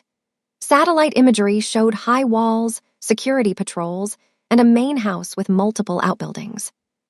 Victoria's mother was being held in the basement of the main house. They'd confirmed this through intercepted communications. Yuna wasn't as careful as she thought she was, or maybe she was arrogant enough to believe no one would dare move against her. The plan was multi-layered. Federal agents would move on the perimeter while Kangmin's loyal men, the few who had stayed with him after he began distancing himself from syndicate business, infiltrated the interior. Di-young would coordinate from a mobile command post. Victoria would stay with him, as much as she hated being sidelined. "You're not trained for this," Kangmin told her when she argued. "And if something goes wrong, I need you alive." "Why?" He looked at her with an intensity that made her breath catch. "Because I just found you. I'm not losing you now." The night before the operation, Victoria couldn't sleep. She sat by the window of their safe house, watching the lights of San Francisco glitter below, and tried to imagine what tomorrow would bring. Kangmin found her there at 3 a.m. He didn't speak, just sat beside her and let the silence stretch between them. "Are you scared?" she asked finally. "Terrified." "You don't look it." "I've had a lot of practice hiding it." He turned to face her. "Victoria, if something happens tomorrow." "Don't." "I need to say this." He took her hand. His fingers were warm, steady. "I know how this started. I know I manipulated circumstances to bring you into my life. But what I feel for you, what I've felt since that first day when you threw whiskey in my face, that's real. Whatever happens tomorrow, I need you to know that." Victoria looked at their intertwined fingers. At this man who had brought chaos into her life and somehow made her feel safer than she'd felt in years. "I know," she said. "I've known for a while." And she leaned over and kissed him. Soft at first, then deeper, pouring all her fear and hope and desire into it. When they finally pulled apart, they were both breathing hard. "That's my answer," she said. Kangmin smiled, a real smile without shadows. "Then I guess I better not die tomorrow." "You better not." They stayed by the window until dawn, holding hands, watching the city wake up. Whatever came next, they would face it together. The compound assault happened at sunset. Victoria watched from the mobile command post as Di-young coordinated movements with precise efficiency. Agents moved through the perimeter. Kangmin's team infiltrated the east wing. Communications crackled with position updates and all-clear signals. For 40 minutes, everything went according to plan. Then chaos erupted. Yuna had prepared for them, not with an ambush but with something worse. She wasn't there. The compound was manned by a skeleton crew, guards who surrendered almost immediately. Victoria's mother wasn't in the basement. "It's a decoy," Kangmin's voice came through the radio, tight with frustration. "She moved them, probably days ago." Victoria's heart plummeted. All that planning, all that waiting, for nothing. "Fall back," De-Jong ordered. "Everyone out now." As the teams regrouped, Victoria's burner phone buzzed. Unknown number. A text. "Did you really think I'd stay where you could find me? Your mother is in Atlanta, where this all started. You have 24 hours to bring me the ledger. Alone. Or I finish what should have been finished 20 years ago." Victoria stared at the screen. Atlanta, of course. The cruelest possible location. "I'm going," she said. De-Jong shook his head. "That's exactly what she wants. You walk in alone, you die." "She has my mother." "Then we send a team." "There's no time." Victoria was on her feet now. 24 hours. By the time we plan another operation, by the time we coordinate with federal agents in Georgia, my mother will be dead. "She's right." Kangmin emerged from the darkness, still in tactical gear, his face grim. "We go now, just the two of us. No teams, no coordination." "That's suicide," De-Jong said. "Maybe, but it's also the only chance." Kangmin turned to his brother. "Stay here. Keep the federal investigation running. Whatever happens in Atlanta, make sure the ledger goes public. Make sure all of this meant something." The brothers looked at each other. So much had passed between them. Violence, silence, tentative reconciliation. Now they faced another separation, possibly permanent. De-Jong pulled his brother into a rough embrace. "Don't die. I'm not done being angry at you." "I'll try." 12 hours later, Victoria and Kangmin landed in Atlanta. The city sprawled beneath them as the private plane descended, all highways and suburbs and the ghosts of Victoria's childhood. She hadn't been back in 3 years, not since her last argument with her mother about moving to New York. "I know the neighborhood where she's being held." Yuna's text had continued, providing an address. A warehouse district on the outskirts of the city, far from prying eyes. Kangmin arranged for weapons, and a vehicle through contacts Victoria didn't ask about. They drove through familiar streets made strange by circumstance, every mile bringing them closer to confrontation. "Whatever happens in there," Victoria said as they approached the district, "I need you to promise me something." "Anything." "Save my mother first. No matter what happens to me, get her out." Kangmin was silent for a long moment. When he spoke, his voice was fierce. "I'm getting you both out. That's not negotiable." "Kangmin." "I lost my mother because I couldn't protect her. I'm not losing you. I'm not losing Grace's daughter." His hands tightened on the wheel. "We go in together, we come out together, all of us." Victoria didn't argue. She understood. This wasn't just about tactics. It was about redemption. About the 11-year-old boy who had watched his mother die and spent his life trying to make it right. The warehouse loomed ahead of them, industrial and abandoned-looking. But Victoria could see the security. Guards at the perimeter, cameras on the corners, vehicles parked in strategic positions. "How many?" she asked. "At least a dozen, maybe more inside." "And it's just us." "It's just us." Kangmin pulled the car into an alley a block away. "But I've been fighting my whole life, and I've never had a reason as good as this one." Victoria checked her weapon, a handgun Kangmin had taught her to use on the flight over. She wasn't trained, wasn't prepared, had never imagined herself in a situation like this. But her mother was in that building, and she wasn't leaving without her. "Let's go." They moved through the warehouse district like shadows. Kangmin's training became apparent as he neutralized the outer guards, silent, efficient, non-lethal when possible. Victoria followed his lead, staying low, keeping quiet, trying not to think about how her heart was pounding so hard she could hear it in her ears. The warehouse itself was a massive structure, 3 stories of rusted metal and broken windows. But the interior had been modernized, bright lights, clean floors, expensive equipment. Yuna had prepared this place, turned it into a fortress disguised as decay. They found an entry point through a loading dock, slipping inside between patrol rotations. The first floor was mostly storage, crates and equipment that Victoria didn't want to examine too closely.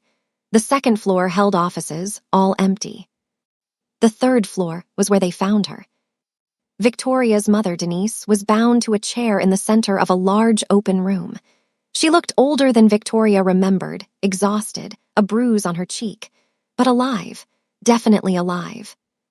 "Mom," Victoria's voice broke. Denise's head snapped up. "Victoria, no, you shouldn't be here. You need to run, you need to." "Well, well," Yuna's voice echoed through the space. "The whole family reunion." She emerged from the shadows at the far end of the room, flanked by 6 armed guards. Her designer suit was immaculate, her smile perfect and cold. "You came alone," she observed, looking at Kang Min. "How romantic and how stupid." "I brought the ledger." Kang Min held up the book. "Let them go." "Oh, Min, we both know it's not that simple." Yuna gestured, and her guards fanned out, surrounding them. "You see, I don't just want the ledger anymore. I want justice." "Justice for what?" "For everything you took from me." Her composure cracked slightly, revealing the rage beneath. "I was supposed to be queen of an empire. You destroyed that. Made me a laughingstock in every family from here to Seoul. Do you know what it's like, being pitied by people who should fear you?" "Is that what this is about?" Victoria stepped forward, drawing Yuna's attention. "A wounded ego." "This is about power, little girl. Something you wouldn't understand." "I understand that you kidnapped an innocent woman. I understand that you're willing to start a war for revenge. I understand that you've lost your mind." Yuna's eyes flashed. "Your mother isn't innocent. Hasn't she told you?" Victoria glanced at Denise. Her mother's face had gone pale. "Tell her," Yuna continued, enjoying herself now. "Tell her what you really did 20 years ago. Tell her who you really are." "Mom," Victoria's voice shook. "What is she talking about?" Denise closed her eyes. When she spoke, her voice was a whisper. "I didn't just help Soo-yeon escape. I was part of the organization. Jun-ho's accountant. I kept the books for years, knew where every body was buried, every payment was made. I was as guilty as any of them." Victoria felt the room spin. Her mother, her kind, gentle, garden-loving mother, had been part of a criminal empire. "When Soo-yeon came to me, I saw a chance to get out," Denise continued. "To make up for what I'd done, but I failed her. She died because of me because I wasn't careful enough. I've spent 20 years trying to atone. 20 years hiding, running, protecting you from the truth." "Touching," Yuna said, "but irrelevant. Grace Hayes or Denise, whatever you call yourself now, you were responsible for millions of dollars in laundered money. You know secrets that could still destroy what's left of the old alliances. And now, you're going to help me negotiate from a position of strength." "I won't help you do anything." "No," Yuna nodded to one of her guards. He stepped forward, grabbing Victoria by the arm, pressing a gun to her temple. "How about now?" Denise's resolve crumbled. "Please, please, she's all I have. I'll do anything." "I know you will." Yuna's smile returned. Now Min, the ledger, slided across the floor, slowly. Victoria watched Kang Min weigh his options. He couldn't fight, not with a gun to her head. He couldn't run, not without her. He was trapped. He slid the ledger across the floor. Yuna picked it up, flipping through pages. "Finally, do you know how long I've waited for this? How many plans I've—" The explosion came from below. The floor shook. Guards stumbled. In the chaos, Kang Min moved, taking out the man holding Victoria in one fluid motion, grabbing her, pulling her behind a structural pillar. "What was that?" Victoria gasped. "Insurance." He was already returning fire, covering their movement toward Denise. "Di-young didn't stay in San Francisco." Gunfire erupted throughout the warehouse. Federal agents, Victoria realized, they'd followed them, waited for the right moment. Di-young's insurance policy. She reached her mother, cutting through the ropes with a knife Kang Min pressed into her hand. "Mom, can you walk?" "I think so." They moved toward the exit, Kang Min clearing a path through the chaos. Guards fell. Others fled. Somewhere behind them, Yuna was screaming orders that no one was following anymore. They almost made it. Almost. A shot rang out. Kang Min staggered, clutching his side. Blood blossomed between his fingers. Min, Victoria caught him as he fell. Go, his voice was strained. Get your mother out. I'm not leaving you. Victoria. I said no. She grabbed his arm, hauled him upright, ignored his grunt of pain. Her mother took his other side. Together, they half-carried, half-dragged him toward the stairs. Federal agents met them on the second floor, taking over, calling for medical support. Di-young appeared, his face ashen when he saw his brother's wound. Med team is 60 seconds out, he said. Hold on, Min, just hold on. Victoria kept pressure on the wound, watching blood seep through her fingers, praying harder than she'd prayed since her father died. You promised, she whispered. You promised you wouldn't die. Kang Min's eyes fluttered open. He tried to smile. I'm not planning on it. Then don't. The medical team arrived. Victoria was pushed aside as they worked, stabilizing, transporting. She stood in the warehouse surrounded by chaos and blood and federal agents, watching the man she'd somehow fallen in love with disappear into an ambulance. Her mother's hand found hers. He'll be okay, Denise said. He has too much to live for. Victoria couldn't speak. She just held on. Kang Min survived.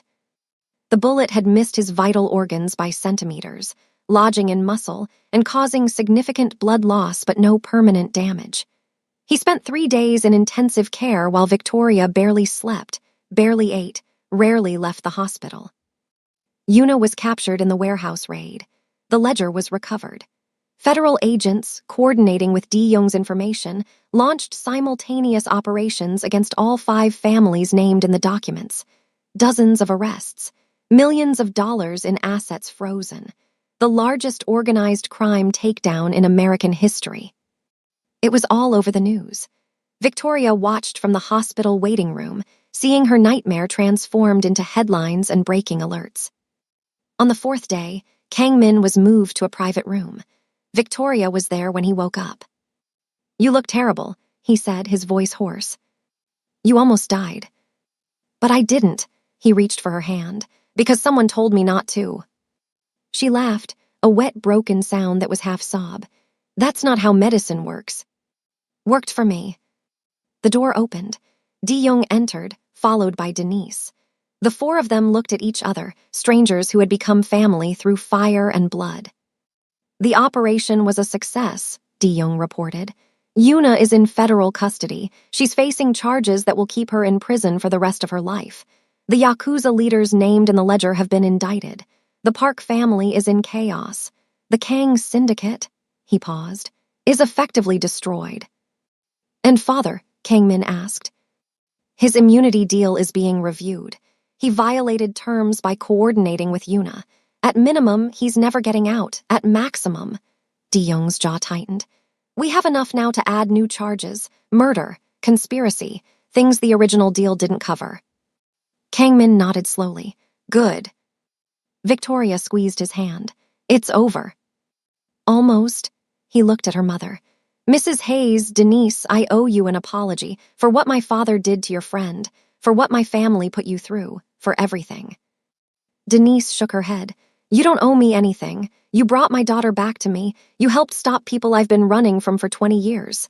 She managed a small smile. If anything, I owe you. Then we're even. The days that followed were filled with debriefs, depositions, legal consultations. Victoria testified about her experiences, the kidnapping, the threats, the warehouse confrontation. Her testimony, combined with Kang Min's and the ledger itself, built an unshakable case. Through it all, she stayed at Kang Min's side, watched him recover, helped him walk again when the doctors cleared him for physical therapy, brought him terrible hospital food and made him eat it anyway. They didn't talk about the future, not yet. There was too much present to process. But one night, when the room was quiet and the city lights glittered through the window, Kang Min turned to her. What do you want? He asked. After all this, what do you actually want? Victoria thought about it. About New York and Atlanta and all the places she'd tried to build a life. About the jobs she'd worked and the relationships she'd failed and the person she'd been before everything changed. "I don't know," she admitted, "but I know I want to figure it out with you. Even after everything, the lies, the manipulation, the danger. Maybe because of it." She lay down beside him, careful of his healing wound. "You're not the same person who hired me. I'm not the same person who walked into that interview. We changed each other. For the better." "I think so." He kissed her forehead. "Then we'll figure it out together." Recovery took months. Kang Min's physical healing was the fastest part. Within 6 weeks, he was moving normally again, the scar on his side a permanent reminder of what they'd survived. The legal proceedings took longer. Depositions, hearings, trials. His cooperation with federal authorities meant reduced charges for his own involvement in family business, but it also meant reliving the worst parts of his life over and over. Victoria stayed. Through the difficult days when he couldn't talk about what he'd witnessed. Through the nightmares that woke him at 3 a.m. Through the sessions with the trauma therapist Di-young had recommended. She had her own healing to do. Her relationship with her mother transformed during this time. Denise had rented an apartment in San Francisco, determined to stay close to her daughter during the aftermath. They talked more honestly than they ever had, about the past, about Grace Hayes and Soo Yeon, and the choices that had shaped their lives. "I should have told you," Denise said one evening, sitting on Victoria's couch with a glass of wine. "Years ago, but I kept thinking if you didn't know, you'd be safe." "Would I have been?" "Probably not. Junho's people never forgot. They were always watching, even when I thought we'd escaped." Denise set down her glass. "But at least you would have understood. You wouldn't have felt so alone." Victoria thought about her life before Kang Min. The isolation she'd cultivated because connection felt dangerous. The walls she'd built to protect herself from disappointment. "I understand now," she said. "That's what matters." Kang Min's legitimate businesses survived the scandal. The real estate developments, the investment funds, the corporate holdings, all of it had been structured carefully enough that legal separation from syndicate activities was possible. With Victoria's help, and her finance degree finally being useful, they restructured the company from top to bottom. Di-young joined them, taking a leave of absence from the prosecutor's office to help rebuild something legitimate from the ashes of his family's empire. The brothers worked together for the first time since childhood, learning to trust each other again through shared purpose. "I never thought I'd see you two in the same room without fighting," Victoria observed one afternoon, watching them argue over spreadsheets. "We're still fighting," Kang Min said. "Just about budget projections instead of inheritance rights." "That's progress." The trials concluded 9 months after the warehouse assault. Una Park was sentenced to 45 years in federal prison. The Yakuza leaders received similar sentences. Members of all 5 families faced charges ranging from money laundering to murder. The organized crime network that had operated across America for generations was effectively dismantled. Junho's case was the last to conclude. New evidence, carefully gathered by Di-young over years, finally admissible now that the entire structure had collapsed, added decades to his sentence. The immunity deal was voided. He would die in prison, alone and forgotten. Victoria watched the verdict on television, Kang Min's hand in hers.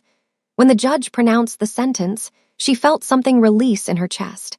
Not celebration. She wasn't capable of celebrating someone's imprisonment, even someone who had caused so much pain. Relief. That's what it was. Relief that the monster who had haunted her mother's nightmares for 20 years would never hurt anyone again. "It's over," she said. Kang Min pulled her close. "It's over." That night they stood on the rooftop of their San Francisco apartment building, watching the city lights stretch toward the horizon. So much had changed since that first interview. So much loss and fear and violence, but also growth, connection, love.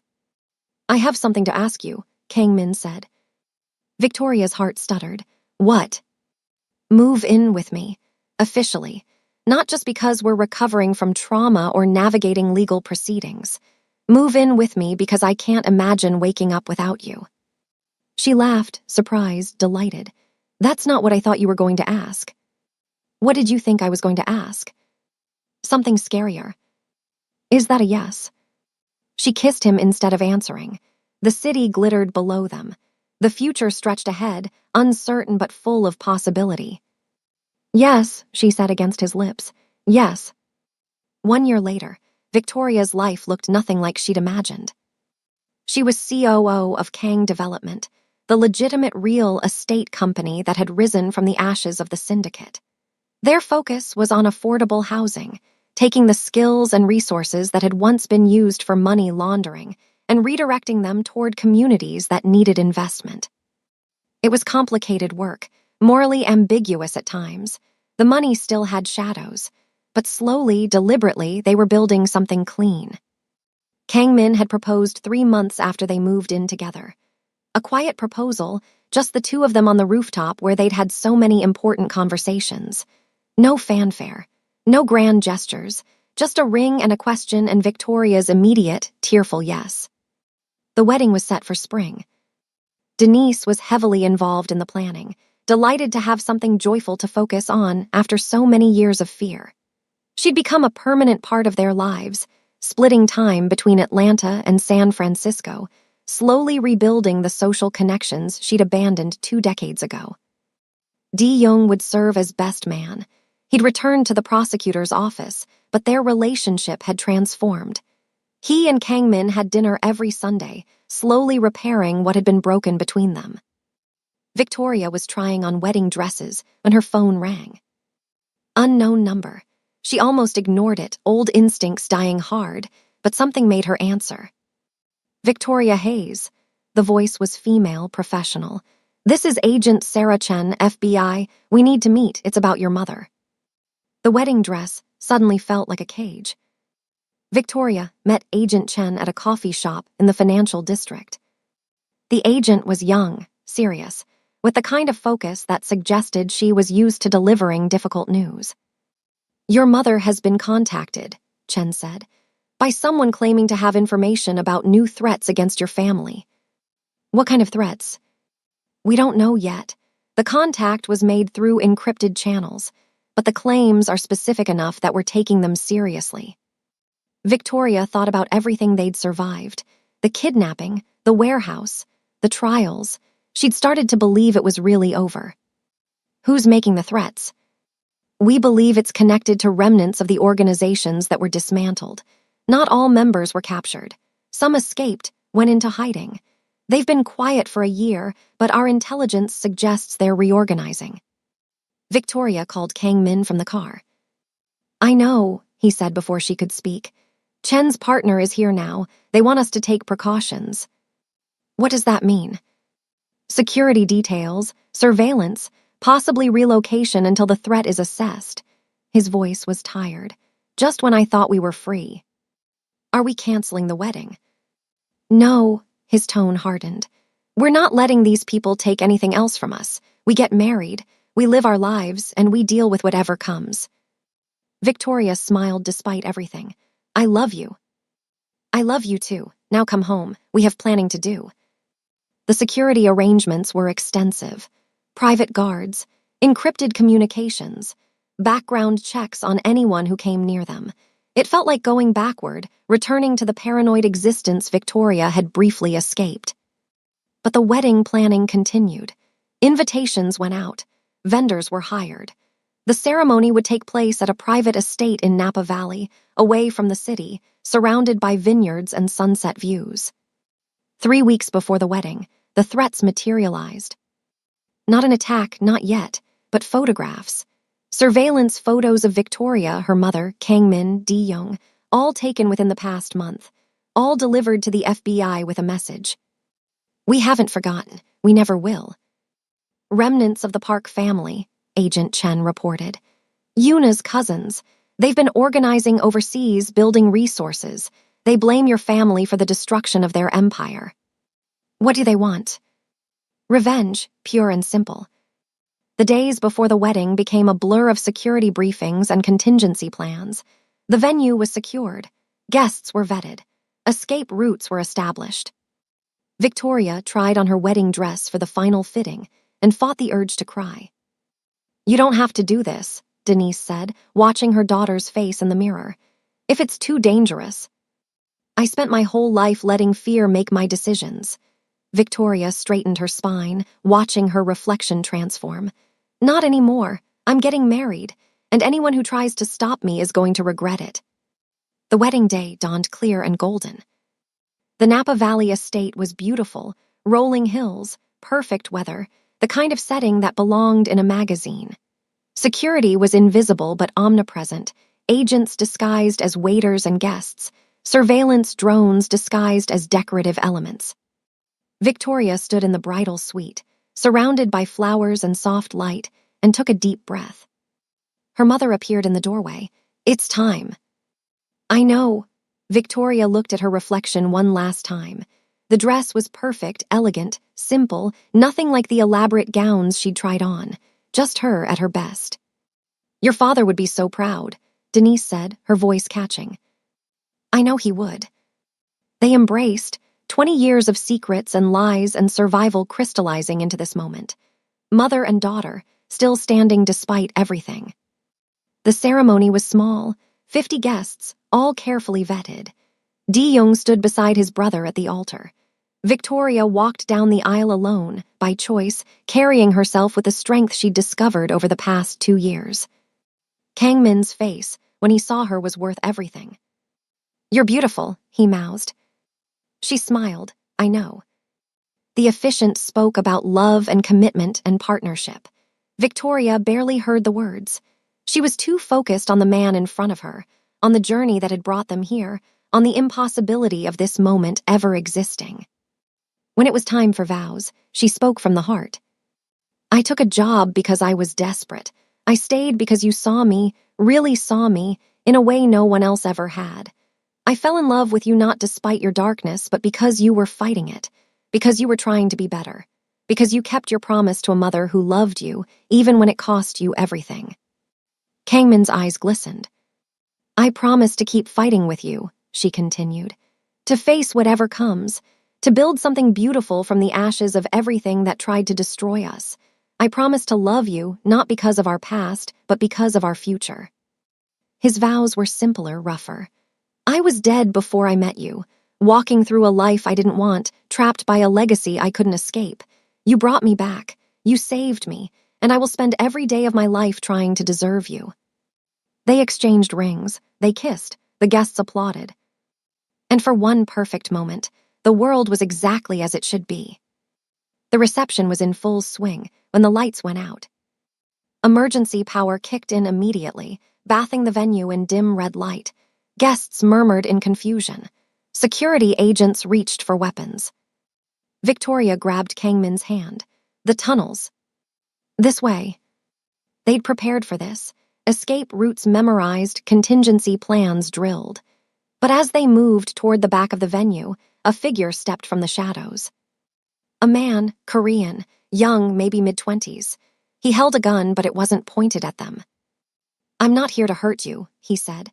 "I'm here to warn you." Kangmin shielded Victoria. "Who are you?" "My name is Park Jinwoo. Yuna is my cousin." His voice was steady despite the chaos around them. "The attack that was planned for tonight, I stopped it. Disabled the team, alerted your security. They're being arrested now." "Why would you do that?" Jinwoo's expression was complicated.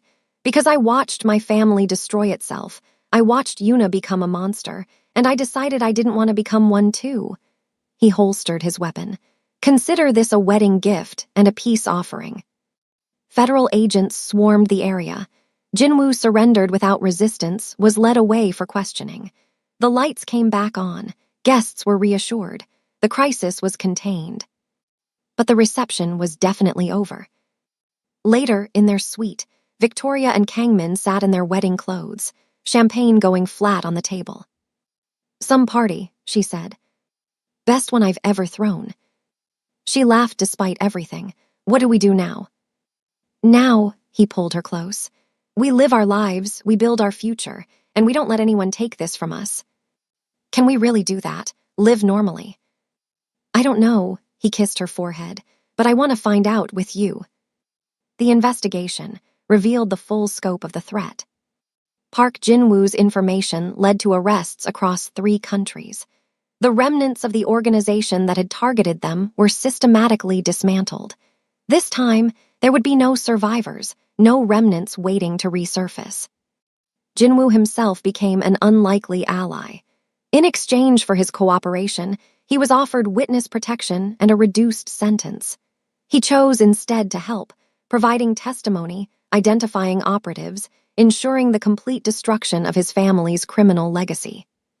"Why?" Victoria asked him during one of the debriefings. "You could have disappeared, started over somewhere else." Jin-woo considered the question. "Because I watched my cousin become the worst version of herself. I watched my uncles destroy everything they touched, and I realized that the only way to honor my family was to end what it had become." "That sounds lonely." "It is," he almost smiled, "but maybe that's what penance feels like." The final trial concluded 18 months after the wedding. The last of the Park family operatives were sentenced. The threat was officially neutralized. The FBI closed the case file. Victoria stood on the steps of the courthouse, Kang-min beside her, and watched the sun set over the San Francisco skyline. "It's really over this time," she said. "It's really over." They walked home through streets that had become familiar, past buildings that held memories. The Kang Development Office, where they'd rebuilt something from nothing. The coffee shop where they'd had their first real date. The park where Kang-min had proposed. Their apartment was quiet when they arrived. Denise was visiting friends in Atlanta. Di-young was in court. For the first time in months, they had the evening to themselves. "I want to show you something," Kang-min said. He led her to his study and opened a drawer she'd never examined. Inside was a photograph, old, worn at the edges. A young woman with natural curly hair holding an infant. "This was the photograph I showed you in the car," he said. "The one my mother gave me. I've carried it for most of my life." "I know. I don't need to carry it anymore." He looked at her. "I found you, I kept my promise, and now—" He set the photograph gently on the desk. "Now I can let go." Victoria understood what he was offering. Not just the photograph, but the weight of the past. The obligations that had driven him for so long. "What do you want instead?" she asked. Us, a life that isn't defined by what came before." He took her hands. "I want to wake up next to you without checking for threats. I want to go to work without wondering if someone is watching. I want normal, Victoria. For the first time in my life, I want normal." "Normal is boring." "Normal sounds amazing." She kissed him, slow and sweet, a promise of all the ordinary moments to come. 2 years later, Kang Development had become one of the most successful affordable housing developers on the West Coast. The company had completed 23 projects, providing homes for thousands of families. They'd received awards, recognition, the kind of positive press that still felt surreal given where the money had originally come from. Victoria oversaw operations with a skill she'd never known she possessed. Her Columbia finance degree, which had seemed useless during her years of struggling, now shaped policy and directed resources. She'd found her purpose, not in spite of her past, but because of it. Kang-min focused on partnerships, using connections he'd never wanted to leverage for legitimate purposes. Former associates who'd gone straight, investors looking for ethical opportunities. The web of relationships that had once sustained a criminal empire now built affordable housing. Di-young had been appointed to a federal judgeship. The brother who tried to escape the family name had transformed it instead, becoming known for fair rulings and passionate advocacy for justice reform. Denise had moved back to Atlanta, finally at peace with the past. She tended her garden, made new friends, lived the quiet life she'd been running toward for 20 years. Victoria visited monthly, their relationship stronger than it had ever been. One evening, Victoria came home to find Kang-min in the nursery. They'd converted the spare room 6 months ago, when the tests came back positive. Now it was painted soft green, filled with furniture they'd chosen together, waiting for the child who would arrive in 8 weeks. "Everything okay?" she asked. He was holding a small toy. A stuffed rabbit, the first thing they'd bought when they learned they were expecting. "I was thinking about my mother," he said. "About what she would have said about this, about us." Victoria wrapped her arms around him from behind. She would have been proud. "I think so too." He set the rabbit in the crib. "I spent so long trying to keep my promise to her, find Grace's daughter, protect her. And now," he turned to face Victoria, "now we're going to have a daughter of our own." They'd learned the gender last week. A girl. Victoria had cried. Kang Min had been suspiciously quiet for hours. "What do you want to name her?" Victoria asked. "I was thinking, Suyeon after my mother." He hesitated. "But if that's too much." "It's perfect." Victoria felt tears threatening again. "Suyeon Hayes Kang." "Hayes Kang. My father gave me his name. I want our daughter to carry both of ours." They stood together in the nursery, surrounded by possibilities, connected to generations past and future. The weight of history wasn't gone, it never would be, but it had transformed into something different. Not a burden, a foundation. The baby arrived on a Tuesday in April, screaming into the world with all the fire her parents possessed. Suyeon Hayes Kang was 7 pounds, 4 ounces, with her father's dark hair and her mother's fierce eyes. She was perfect. Victoria held her daughter in the hospital room, surrounded by family. Kang Min sat beside her, unable to stop staring at the tiny person they'd created. Denise wept openly. Di-young pretended he wasn't crying too. "She's beautiful," Denise whispered. "She looks just like you did when you were born." "She's going to be trouble," Di-young predicted. "With parents like hers, definitely trouble." "Good trouble," Kang Min said. "The best kind." In the weeks that followed, Victoria experienced a strange kind of peace. The sleepless nights and overwhelming responsibility of new parenthood, balanced against the profound joy of watching her daughter grow. She thought often about the journey that had brought her here. The $55 in her bank account, the interview that changed everything, the terror and violence and loss, but also the love, unexpected, complicated, transformative love. 6 months after Suyeon's birth, Victoria stood in front of a mirror in their Manhattan penthouse, adjusting diamond earrings that had been a gift from Kang Min. They were attending a gala, a charity event for victims of organized crime, an organization she and Kang Min had founded together. The woman in the mirror looked like a stranger. Designer dress, perfect hair, confidence that came from having survived the worst and found her way through. Kang Min appeared behind her, handsome in his tuxedo, holding their daughter. "Ready?" he asked. "Almost." She took Suyeon, kissed her forehead, breathed in the baby powder scent. "Just a few more minutes." "Take your time." She sat by the window, holding her child, watching the city lights glitter below. This penthouse, this life, it was so far from the cramped apartment in Greenwich Village where everything had started. But she was still herself, still Victoria Hayes, still the woman who'd thrown whiskey in a crime boss's face and demanded to be treated as an equal. She'd just gained a few things along the way. Kang Min returned, and they left for the gala together. The event was beautiful, chandeliers and champagne, and people who wanted to make a difference. Victoria gave a speech about second chances and transformation. Kang Min watched her with such pride that she almost forgot her words. At midnight, they stood on the venue's rooftop, the Manhattan skyline glittering below, similar to so many rooftops where they'd had important conversations, but different now. "I was thinking," Kang Min said. "Dangerous."